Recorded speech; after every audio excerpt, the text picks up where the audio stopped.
Shalom, giving honor and praise to the Creator and the Maker of heaven and earth. Want to go over a subject matter concerning the acts that some people are involved in. Let's go, if we will, brothers and sisters, in the scriptures. We're going to go to the book of Deuteronomy, chapter 23, verse 17, if we will. We are in the book of Deuteronomy, the 23rd chapter, reading verse 17 and 18. And it reads as follows. There shall be no whore of the daughters of Israel, nor a sodomite of the sons of Israel. Thou shalt not bring the hire of a whore, or the price of a dog, into the house of the Lord thy God, for any vow. For even both these are abomination unto the Lord thy God. Now, I wanted to sit there and go over a particular subject matter concerning this right here. Because when we get into the Hebrew, we get a deeper understanding than what's being presented in just the English. No offense intended to the English, right? Let's go, if we will, into the Hebrew. Now, in this portion here, it's in Deuteronomy chapter 23, verse 18 and 19, as opposed to 17 and 18. But let's move on. And here's what we read here in the Hebrew. Lo tihye Qadesh mibno Yisrael, wa lo yihye Qadesh mibne Yisrael, lo tabi etnan zona kir kele beit ya Eloheka. Lo kol neder ki to abat yodhewahe Eloheka gam shenehem. Now, there's a couple of words I wanted to sit there and point out in the Hebrew, and that is this. One, this word here, lo, means no or not. Okay, tihye. Now, let it be known and understood, this particular letter right here, the tau, said by some making the th sound and said some by others to make the t sound. Now, this right here is the feminine principle in Hebrew. This is actually in Hebrew used when you're dealing with certain verbs. It is used as a prefix. Okay, lo tihye. The hey, yod, hey. This is the actual verb right here. The root of that is haya. And haya means to be or to exist. So when it says lo tihye, it shall not be. It shall not come to pass. It shall not exist. Qadesha mibno Yisrael. Now, before we deal with this word Qadesha, let's move on to this. Mibno Yisrael, the main, in this particular case representing a suffix, a prefix. Okay? Benot means daughters of. Mibnot, of the daughters of Yisrael, there shall not be a Qadesha.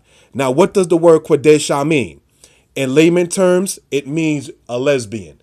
That is to say, a female sodomite. Now, in a lot of cases, as we might have read inside many Bibles and versions, it distinctly says, there shall be no whore of the daughters of Israel. So why then am I saying that this word here is the word lesbian is due to this? Lo tihye Qadesha mibno Yisrael, wa lo yihye Qadesh mibne Yisrael. The Hebrew root word here, Qadesha, is the feminine, right, of this word right here being Qadesh. Qadesh is translated in King James and in many other versions of the scriptures, chapter 23, verse 17, as sodomite. So if Qadesh means sodomite, speaking of the male, then Qadesha would be sodomite, speaking of the female. And that right there emphatically is speaking about, in today's terminology, a lesbian. There shall not be a lesbian of the daughters of Israel, neither shall there be a homosexual male of the sons of Israel. That is an accurate translation from that. Now, let's move on. In verse 19 in here, it says, Lo tabi etnan zona, lo noah not tabi. This also, as stated, representing a prefix, right? The root of that word tabi is hebi, and the hey drops out and becomes a tau in this particular case. All right, now that means to bring. Thou shalt not bring etnan, the value of, the price of, the wages of, zona. Zona means harlot, a whore. That is to say, one who went astray. Kir keleb, and the value or the price of keleb, a dog. So that is to say, a female that's a whore, or a male that's a dog. A male that's a dog is a male whore. That's why even today they call men who are like that, who are male whores, they call them what? A dog. So that right there just goes to show you emphatically what's being stated in that particular case right there. So that way we can gain some understanding concerning that. Now, I want to go, brothers and sisters, if we will, to the book of Numbers, chapter 15, verse 39. We are going to go to the book of Numbers, the 15th chapter. We're going to start in the 39th verse. And here's what we read.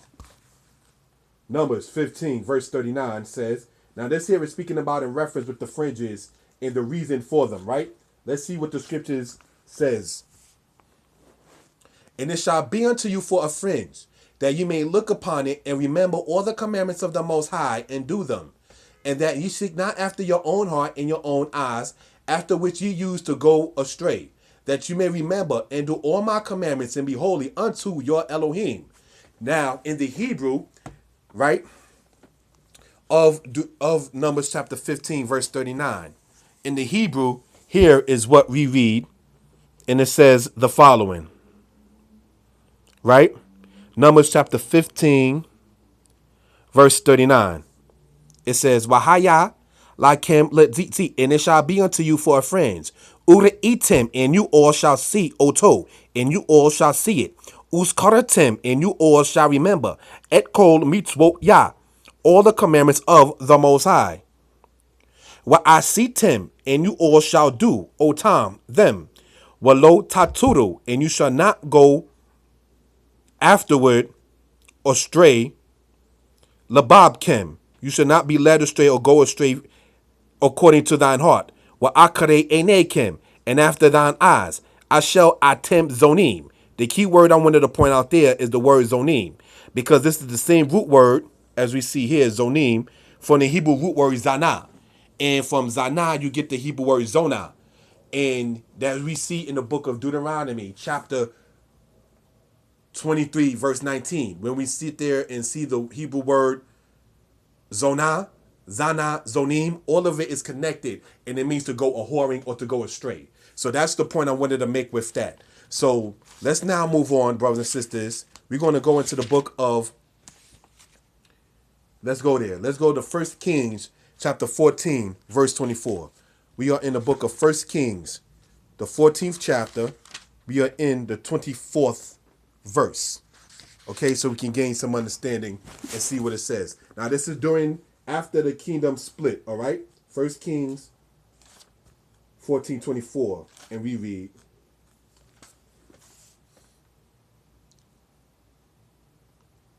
and there were also Sodomites in the land, and they did according to all the abominations of the nations which the Most High cast out before the children of Israel.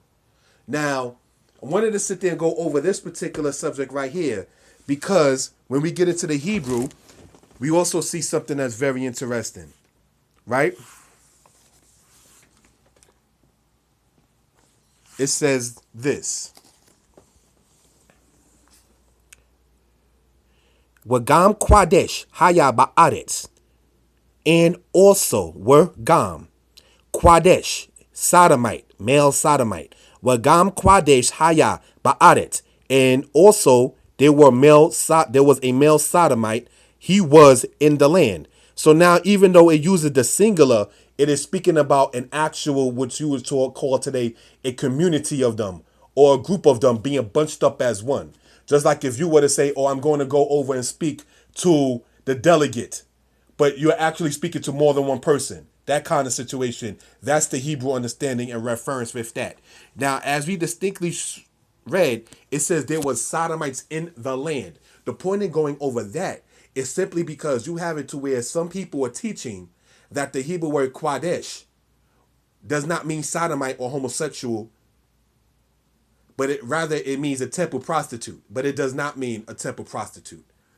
Okay? And there's no such thing as a temple prostitute. Either you're a prostitute or you're not. But because the Hebrew seemed a little too harsh to some, they try to sit there and butter it up when they deal in certain cases in certain forms of the English translations. Now, in 1 Kings chapter 15, verse 12, if we go here, here's what we read. It says, and he took away the Sodomites out of the land and removed all the idols that his father had made. Now, that's talking about the situation with King Asa of the tribe of Judah, right? Now, here's what it says in the Hebrew here. It says, Waya'abir HaKadeshim, mean ha'aretz, very important. Wayasar, et kol hagilulim asher asu abotaiwa. Now, what this right here is saying emphatically is what? Waya'abir. And that simply means to remove or to cause to no longer be there or to cause it to pass over or to cause it to vanish. All right? Okay. Waya'abir HaKadeshim. The Hebrew word here, Qadeshim, remember this particular word right here, Kuf, Dalet, Shin, Yod, Mem, is the actual pluralization of this word here, Kuf, Dalet, Shin. Now, the point in getting into that particular point is because it shows you in this case that the Yod and the Mem is used as we will call brothers and sisters.